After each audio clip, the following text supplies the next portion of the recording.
Welcome to this presentation on creating successful parent-teacher meetings. This class has dealt with the creation of successful teams, and a lot of it has dealt with the roles of different team members and how to become a better listener. I think there are a lot of good reasons for this. By and large, we're better at stating our own mind than in listening to someone else's opinion. So I thought that if you're anything like me, that working on developing listening skills, so the Laugh Don't Cry strategy, was a good place to start. However, clearly there are times when, as an education professional, you have important information that you need to share with a parent or perhaps a colleague. Sharing information is not very hard when it's good news, but it's a little more challenging when you need to share information that may be unknown to the parent. So, for example, that their child is acting inappropriately in class, or that's bad news, that their child is not making expected progress. Clearly, each situation is highly individualized and there's no simple formula. However, what I hope to do in this presentation is share some useful information on how to lay the groundwork for successful meetings with parents and other professionals, and some strategies for the meeting itself. In preparing this presentation, I looked at what experienced classroom teachers had to say, what parents had to say, even what children had to say. Some of you may remember parent-teacher conferences from your childhood. This is what one parent had to say about her memories. Parent-teacher conferences were times of great anxiety for me as a child. I sat at home with damp palms, waiting for my mother to return with the bad tidings. I'm not sure why I had such a guilty conscience. I was a good student and never had behavior problems. But the conference brought together the most powerful adults in my life, my parents and my teacher, to talk about me. The attention was unnerving.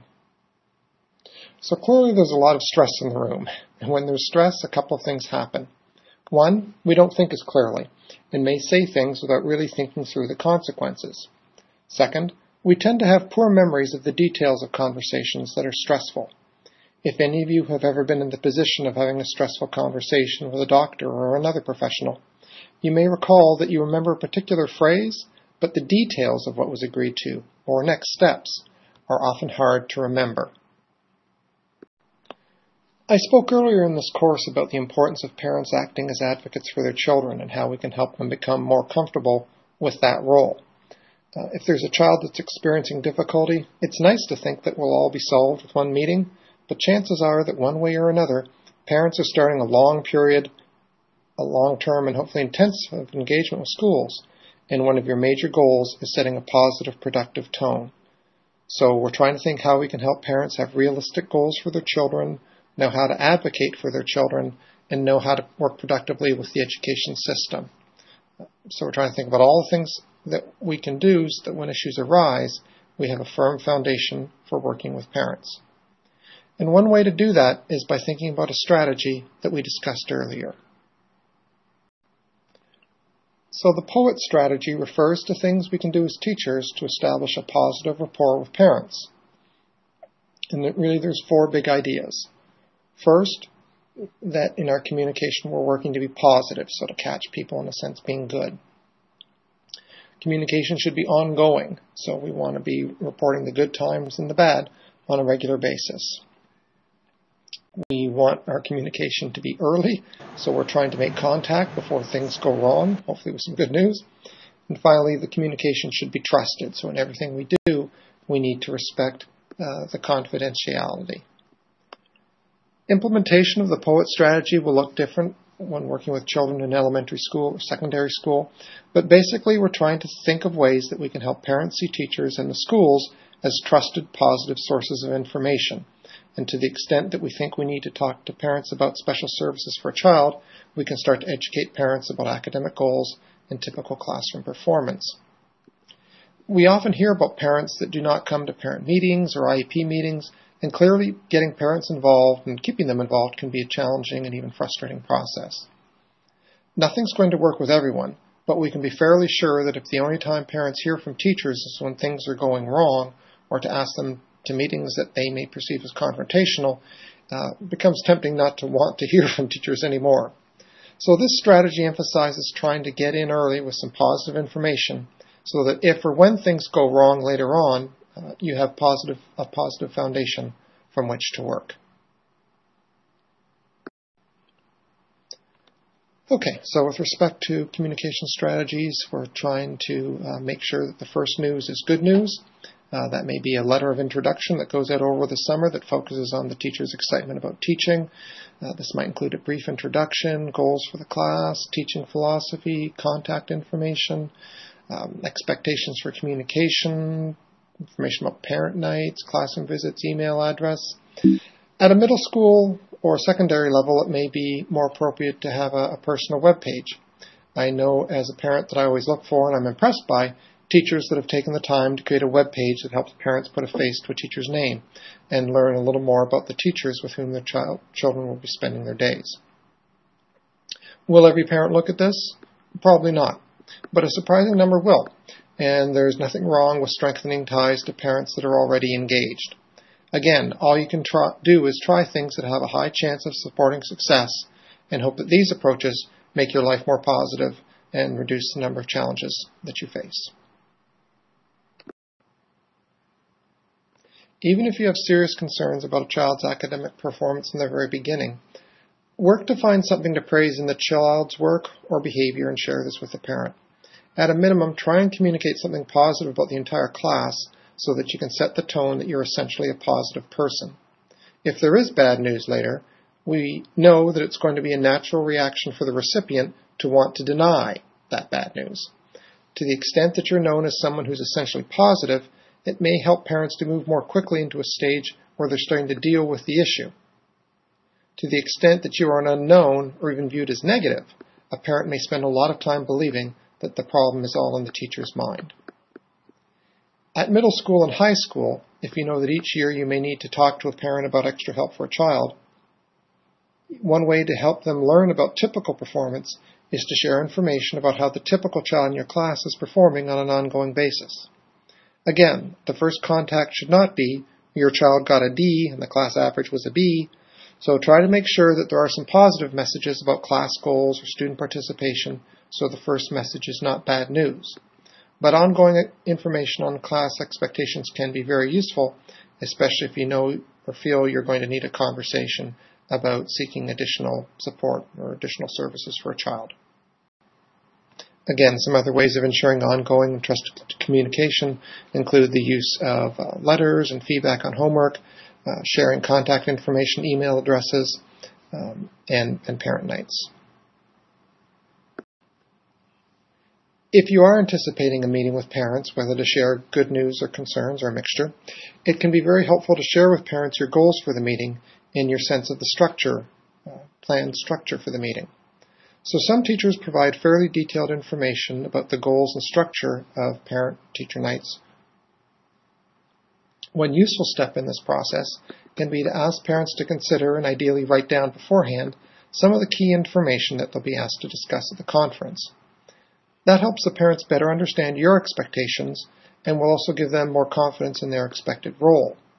Because they've had more time to think about your questions, you will probably get better quality information than if you simply ask at the meeting. There are a range of questions that can be considered for inclusion in the planning form. I have listed some typical questions in the PowerPoint slide. So they could be asked to provide information about the child's interests, the child's strengths, challenges for the child, maybe describe their ideas about the times when their child learns best or the supports that help their child learn best, some of the parents' goals for education, other information that you might be interested in asking about.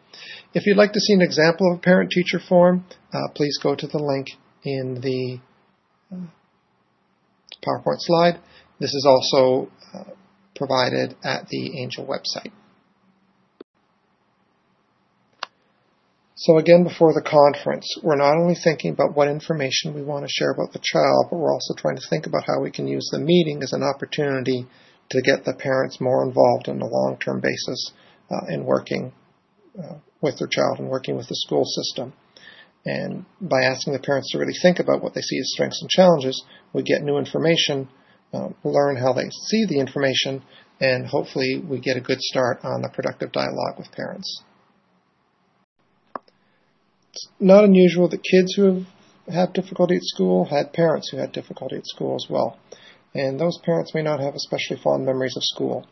It may take a certain amount of courage for them to return to school and get involved in teacher-parent meetings, so we want them to feel positively about their contributions and try to build their esteem as parents.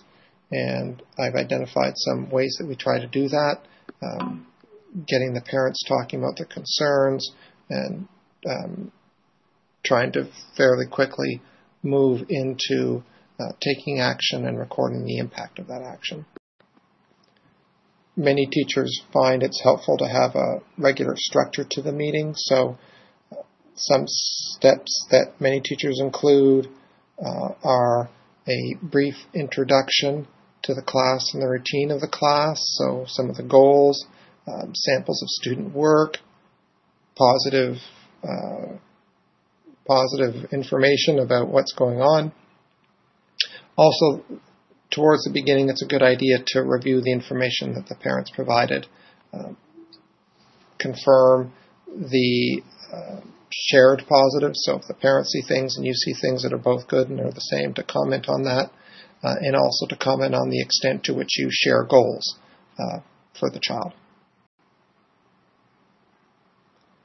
Once you've had a chance to share some general information about the class and reviewed the information that the parents have provided, it's a good time to start moving into the stage where you're going to try to work the conversation around to some of the things that you view as a concern, and this is where I would suggest the use of the do-it problem-solving strategy. The do-it problem-solving strategy is a 5-step problem-solving strategy. It's been used by teachers and professionals from a wide variety of backgrounds. It's also a problem-solving strategy that has been successfully taught to both general education students and students with disabilities. So it's a good all-purpose strategy that you can use in a variety of ways. I found it very useful in working with teams and as a way of ensuring that there's cohesion around the goals and then providing feedback on progress towards those goals. So it's a 5-step strategy. First step is to describe the goals of key individuals. So to try and get a better sense of what are the behaviors that we want to increase, what are the behaviors that we want to decrease, and to always keep thinking about how will life be better if this goal is reached. Often it's fairly easy to think of all sorts of things we'd like to see changed, but to really think about what meaningful impact would we expect this change in this behavior to have. Once you've identified some of the key goals, start to think about lots of different ways to reach those goals. And again, this is a brainstorming stage where you're just trying to think about what are all the different ways that we could try to make progress towards the achievement of these goals. Third step is to identify the needed resources and the expected impact of some of those different approaches. So to think through, if we want to try and address this goal in a particular way, what are some of the resources that we would need in order to be able to do that? The fourth step is to pick an approach towards achievement of the goal, and then to evaluate the progress being made, so that as we try a particular approach, are we getting closer in achieving our goal? And finally, once the goal has been achieved, to celebrate success and share the information of that success with others. I thought it might be helpful to discuss this strategy in the context of a short case scenario. So, let's pretend you're a teacher at a new school.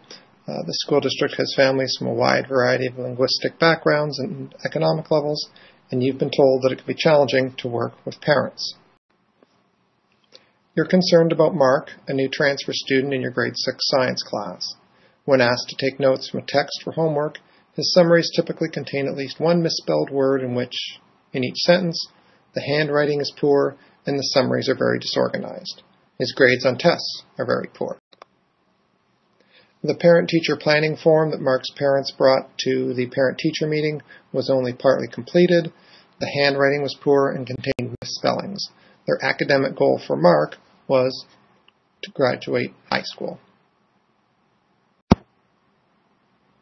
Okay, so in starting the meeting, we want to remember some of the ideas from Poet. So thank them for coming in, bringing the form. reviewing the information and highlighting the positives. It might also be useful to ask some easy questions to get the conversation going. So, for example, the differences between the new school and Mark's old school with respect to the size of the school, transportation. This is not, to be honest, information you're really especially interested in to some extent, or that's especially important.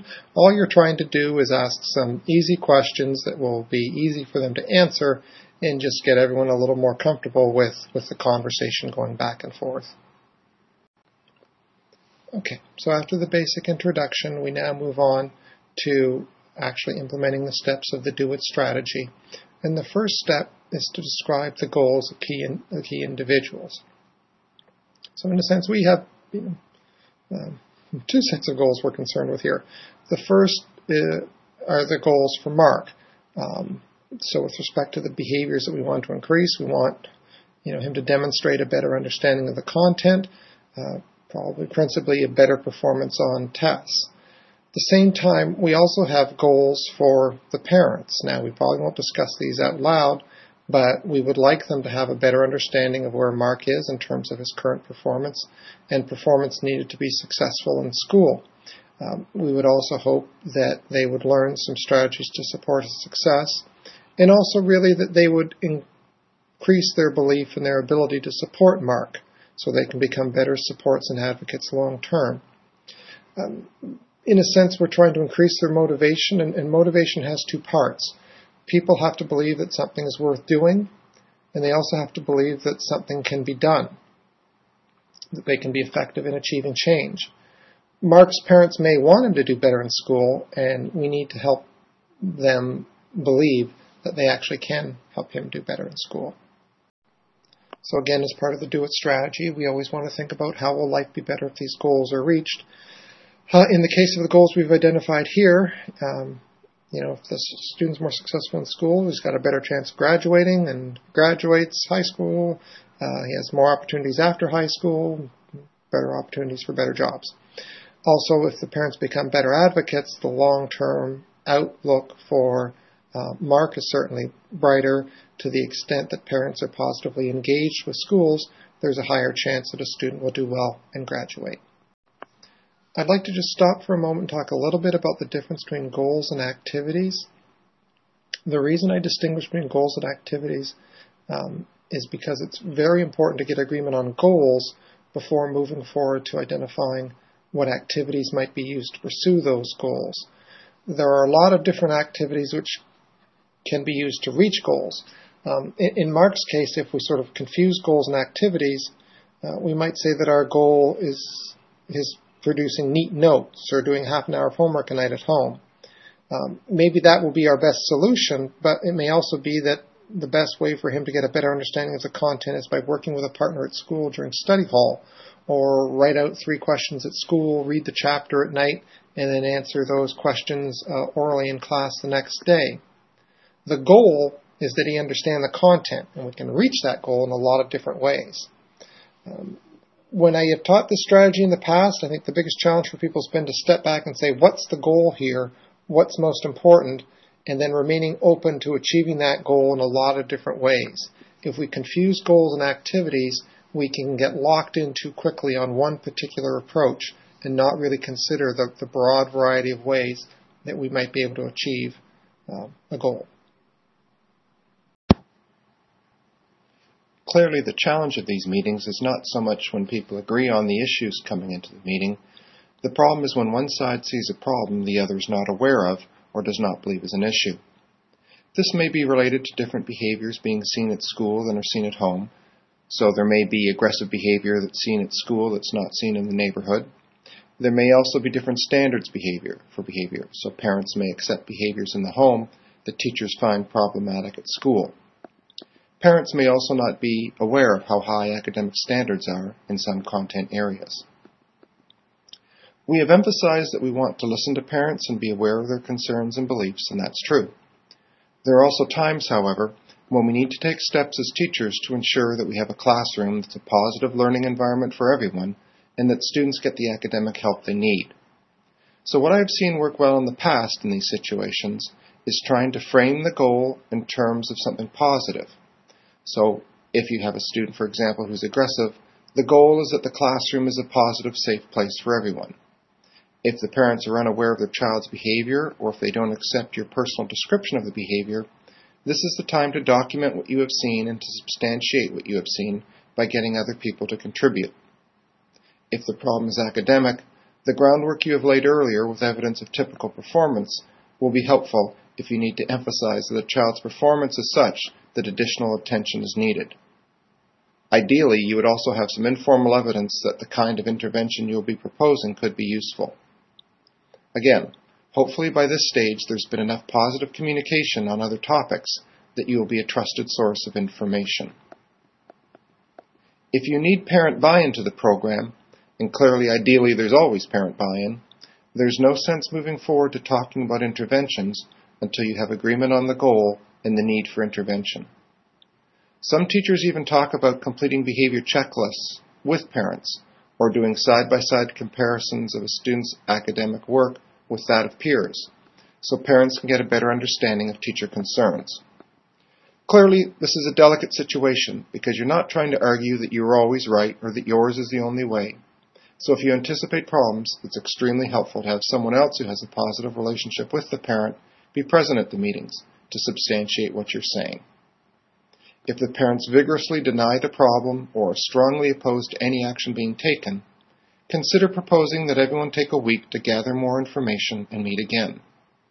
This is not an alternative if the student is doing harm to himself or others, but if the concern is academic and not a crisis, going slowly may help everyone in the long run. Again, we know that a common first reaction to bad news is denial, and people need time to integrate information.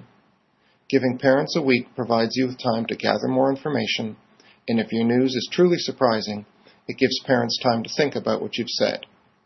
In these situations, we try to remember that the goal is partly to get agreement on this issue, but also to maintain a positive relationship. And by allowing everyone to step back and catch their breath, it may make it easier to move forward. By keeping the focus on a positive goal, it may help parents to accept a need for intervention in a specific area. Parents may be resistant to their child being considered for a disability label, but accept the need for intervention in a specific area. So it's a good idea to talk about positive goals related to specific behaviors rather than this is what we do for children with this disability.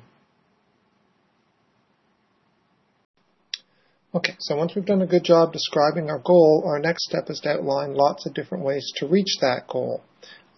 And essentially what we're trying to do here is just encourage brainstorming about what are some things that might help. So again, it's great if we can work from parent suggestions of when the child learns best. So, maybe they talk about things like him having a quiet place to work, or that he does small chunks of work at a time, so a little each night rather than trying to cram on weekends. That's a good time for the teacher to throw forward some ideas. Maybe they can teach note-taking and summarization strategies. Maybe there's some peer practice activities that can take place within school. A logical question is this whole process going to take longer than the teacher simply saying, this is what I think we should do? Well, the answer is yes. It's going to take longer, certainly in the short term. However, in the long term, if one of our goals is to get parents to buy in and follow through, a little extra time here in listening to their ideas and working through some of those ideas may make a lot of difference in terms of what happens next. It may mean better parent buy-in. It may mean that parents are more likely to come to meetings in the future if they know that their ideas will be listened to and discussed. I know that when I meet with someone and I feel like they really haven't listened to me, I'm not especially interested in what they want to tell me to do. So again, if we're trying to get parents more engaged, I think it's very useful to show that we honestly want to listen to their ideas and think through the implications and consider them on an equal basis with some of the ideas that we're interested in. Okay, the next step is to look at the different ideas that have been suggested and identify the needed resources and expected impact of taking those different approaches. So, what do we need to do this, and what's the likelihood that we'll be able to get those needed resources? So, creating quiet. Well, chances are, if their house is like my house, it's going to be difficult to have absolute quiet if there's lots of kids running around. But, our earplug's a possibility. With respect to working in small chunks of time, would it be useful to create a study chart that could be used so that Mark could see the expectations and can see his progress in meeting those expectations. With respect to a summarization strategy, it might be useful for the teacher to actually write out a contract and make a commitment of their willingness to teach it, and ask Mark to sign and demonstrate that he's going to make a commitment to learning it. And again, as we come up with the needed resources, to also thinking about what are some of the expected outcomes if we follow through on these different things. One of the nice things about working through in this way is that parents can actually see the process that teachers go through in trying to think about, what's going to give us the most impact in terms of effort in a particular area. After you have a sense of the resources that are needed and the impact of the different approaches, it's time to take action. So to pick an approach, or maybe multiple approaches if there's resources available, and evaluate progress towards the goal. So perhaps in this case with Mark, create the study chart with a checklist, and that's something the teacher could look after and furnish to the parent, and it will be the parent's responsibility with Mark to indicate on the study chart each night what had been achieved. With respect to data, in this case we might track how often he's successful in making notes, also track his quiz scores.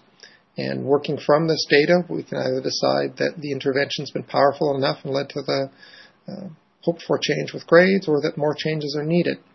But, what comes after the meeting is as important, maybe more important than what happens at the meeting. We need to make sure there's some way to check to make sure that the work is actually taking place, and to measure the impact of the work on helping with the long-term goal. Ideally, the communication about this progress, again, is positive, ongoing, and trusted. So in this case, as the study chart goes back and forth to compliment the parents on the work that they're doing and keeping it completed, to compliment Mark on, persisting with the program and just reinforcing for him the impact, positive impact that it's having with his grades. Students and parents of students that have a history of academic struggles may have doubts about their ability to positively impact grades, so to do things that will result in improved performance. So when things do go well, and hopefully they will as a result of this program, it's really important to celebrate success. One of the things we know about very busy people is it's easy for them to get caught up in just putting out the next fire and not stopping to celebrate when success does occur. So I would strongly encourage you to watch for success and to celebrate that success, and when it happens, to really emphasize the importance of personal effort. So to reflect back to Mark and to the parents, the positive impact of the extra work that they've done, and what that has meant in terms of Mark's understanding of the content, Mark's grades, and what this means for Mark's future. So helping them see that their behavior is important and is having a positive impact. So again, in this brief presentation, I've discussed two strategies that I hope you find to be useful in working with parents. I've talked about the POET strategy, so that we're trying to be, in our communication with parents, be positive, ongoing, early, and trusted. And I've talked about the use of the do-it problem-solving strategy, so that we try and implement an organized way of dealing with problems or addressing goals, in which we try and clearly identify the goal that we're addressing, look at lots of different ways of addressing that goal, working towards that goal, systematically identifying the best choice, taking action and measuring progress towards that goal, making changes as needed, and finally celebrating success when the goal is achieved, and sharing the news of that success with other individuals. So are the use of strategies like this easy, or are they faster? And the honest answer is no. In working with parents and working with colleagues, other teachers, paraprofessionals, I can't argue that it's always going to be faster to take the time to implement some of these communication strategies and problem-solving strategies, especially in the short term.